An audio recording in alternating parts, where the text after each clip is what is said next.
ओम श्री गणेशाय नमः। ओम सूर्याय नमः। हे जगत के प्रकाश स्वरूप भगवान सूर्य, आप समस्त चराचर जगत के आत्मा, अज्ञान के नाशक, आरोग्यदाता और कर्म फलदाता है। आपकी कृपा से ही पृथ्वी पर जीवन संभव है। हम आपके चरणों में प्रणाम कर यह कथा प्रारंभ करते हैं। पौराणिक काल में जब पृथ्वी पर अधर्म और अज्ञान का अंधकार बढ़ने लगा, तब देवताओं और ऋषियों ने अनुभव किया कि जीव मात्र अपने वास्तविक तेज को भूलकर दुर्लभता, रोग और निराशा में डूबता जा रहा है। उस समय आकाश में प्रतिदिन उदित होने वाले दिव्य प्रकाश पुंज को देखकर भी लोग उसके महत्व को नहीं समझते थे। वही प्रकाश पुंज थे जगत के प्रत्यक्ष देवता सूर्य भगवान, जिन्हें वेदों में सविता, भास्कर, आदित्य और मित्र के नाम से पुकारा गया है। उनके तेज से ही पृथ्वी पर जीवन संभव है। उनके प्रकाश से ही दिन रात का चक्र चलता है और उनके प्रभाव से ही ऋतुएं परिवर्तित होती है। फिर भी मनुष्य अपनी स्वार्थपरता और अज्ञानवश उस परम तेजस्वी देव का स्मरण करना भूल गया था। इसी काल में आर्यव्रत के मध्य भाग में एक प्रतापी और धर्मात्मा राजा राज्य करता था। उसका नाम था इक्ष्वाकु वंश में उत्पन्न एक तेजस्वी नरेश, जो प्रजा का पालन पुत्रवत करता था। उसके राज्य में धन धान्य की कोई कमी नहीं थी। नदियां स्वच्छ जल से भरी रहती थी, खेतों में अन्न की लहराती फसलें थी और लोग सुखपूर्वक जीवन व्यतीत करते थे। किंतु समय का चक्र सदा एक सा नहीं रहता। एक वर्ष ऐसा आया जब आकाश में सूर्य का प्रकाश कुछ मंद प्रतीत होने लगा। वर्षा कम हुई, खेत सूखने लगे, पशु दुर्लभ हो गए और धीरे धीरे प्रजा में रोगों का प्रकोप बढ़ने लगा। लोगों के मुख पर उदासी छा गई। राजा ने अपने मंत्रियों और पुरोहितों से विचार विमर्श किया, यज्ञ कराए, दान किए, किंतु स्थिति में अपेक्षित सुधार ना हुआ। एक रात्रि राजा अत्यंत चिंतित होकर राजमहल की अटारी पर बैठा आकाश की ओर देख रहा था। तभी उसे स्वप्न और जागृति के बीच एक अद्भुत दृश्य दिखाई दिया। उसने देखा कि आकाश में एक दिव्य रथ उतर रहा है, जिसे 7 श्वेत अश्व खींच रहे हैं। उस रथ में सुवर्ण में कवच से सुशोभित, कर कमलों में कमल और अंकुश धारण किए अपार तेज से युक्त सूर्य देव विराजमान है। उनके मस्तक पर किरणों का मुकुट दमक रहा था और उनके नेत्रों से करुणा की ज्योति प्रकट हो रही थी। राजा भय और श्रद्धा से भूमि पर दंडवत हो गया। सूर्य देव ने मधुर वाणी में कहा कि हे राजन, तुम्हारी प्रजा इसलिए कष्ट भोग रही है क्योंकि तुम सबने प्रकृति के नियमों और सूर्य के महत्व को भुला दिया है। मनुष्य ने आलस्य, असंयम और अधर्म को अपनाकर अपने जीवन से संतुलन खो दिया है। यदि तुम और तुम्हारी प्रजा श्रद्धा और संयम पूर्वक माघ शुक्ल पक्ष की सप्तमी को मेरा व्रत करोगे और उस दिन उपवास रखकर मन, वचन और कर्म से पवित्र रहोगे, तो मैं पुनः अपने पूर्ण तेज से इस धरती को प्रकाशित करूंगा। इतना कहकर वह दिव्य दृश्य विलीन हो गया। प्रातःकाल राजा ने अपने स्वप्न का वर्णन राजपुरोहित और ऋषियों को किया। उन्होंने वेद और पुराणों का अध्ययन कर बताया कि माघ शुक्ल सप्तमी को सूर्य सप्तमी कहा जाता है और उस दिन सूर्य देव की आराधना करने से रोग, दरिद्रता और कष्ट दूर होते हैं। राजा ने निश्चय किया कि वह स्वयं इस व्रत को श्रद्धा पूर्वक करेगा और समस्त प्रजा को भी प्रेरित करेगा। सप्तमी के दिन राज्य भर में उत्सव सा वातावरण था। लोग प्रातःकाल नदी में स्नान कर सूर्य को अर्घ्य अर्पित कर रहे थे, उपवास रख रहे थे और दिन भर सूर्य नाम का जप कर रहे थे। उस दिन आकाश असाधारण रूप से स्वच्छ था। जैसे ही सूर्य उदित हुए, उनकी किरणें पहले से अधिक प्रखर और सुनहरी प्रतीत हुई। धीरे धीरे राज्य में परिवर्तन दिखने लगा। खेतों में हरियाली लौट आई, पशुओं में स्फूर्ति आ गई और रोगों का प्रकोप घटने लगा।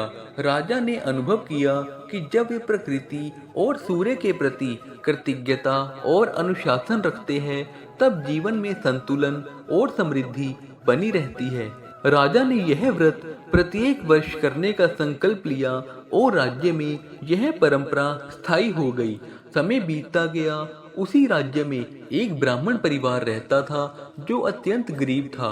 ब्राह्मण विद्वान था किंतु आर्थिक स्थिति दयनीय थी। उसकी पत्नी और बालक प्राय भूखे सो जाते थे।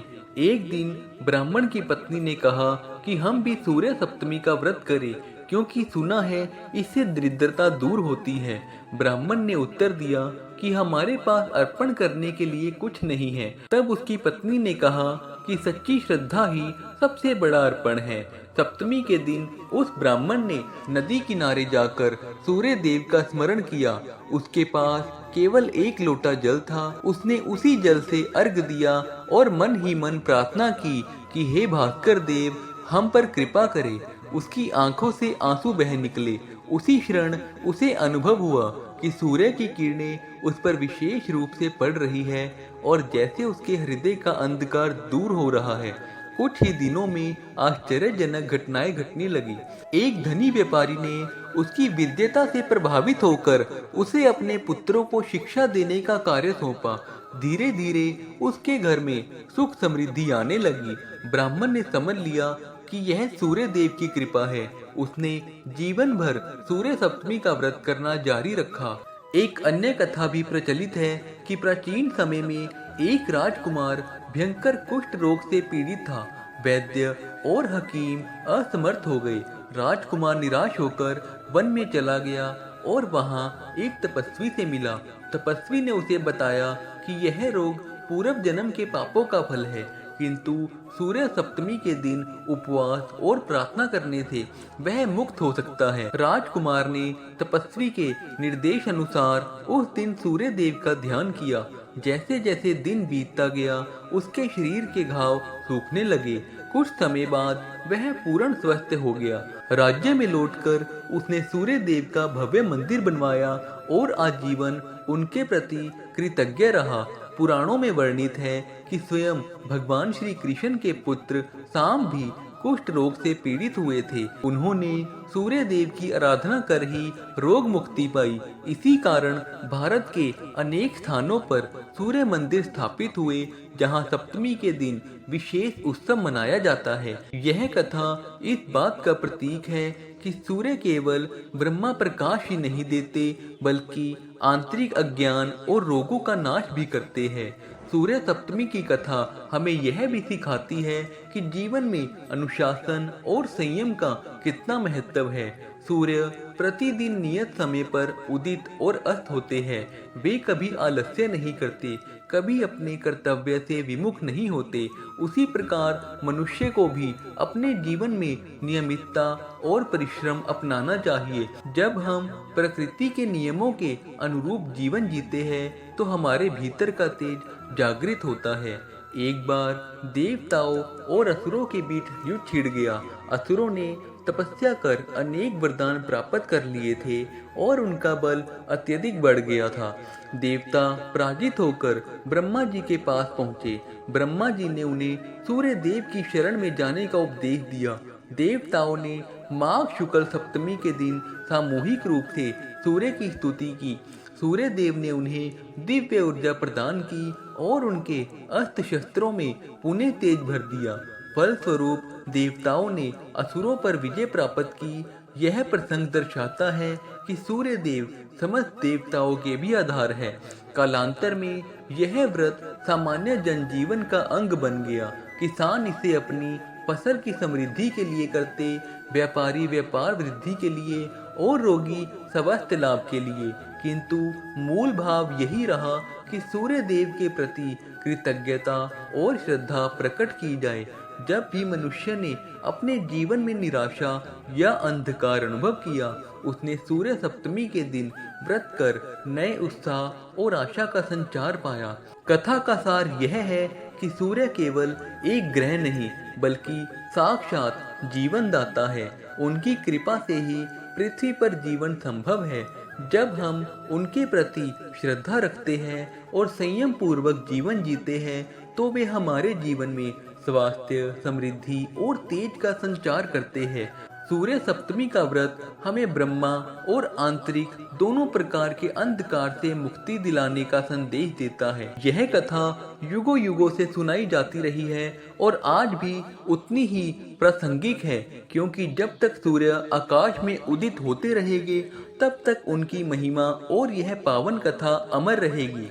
दोस्तों, सूर्य सप्तमी व्रत केवल स्वास्थ्य और समृद्धि का साधन नहीं है, बल्कि यह आत्म शुद्धि और आत्म बल का पर्व है। भगवान सूर्य की उपासना से जीवन में प्रकाश, सकारात्मकता और ऊर्जा का संचार होता है।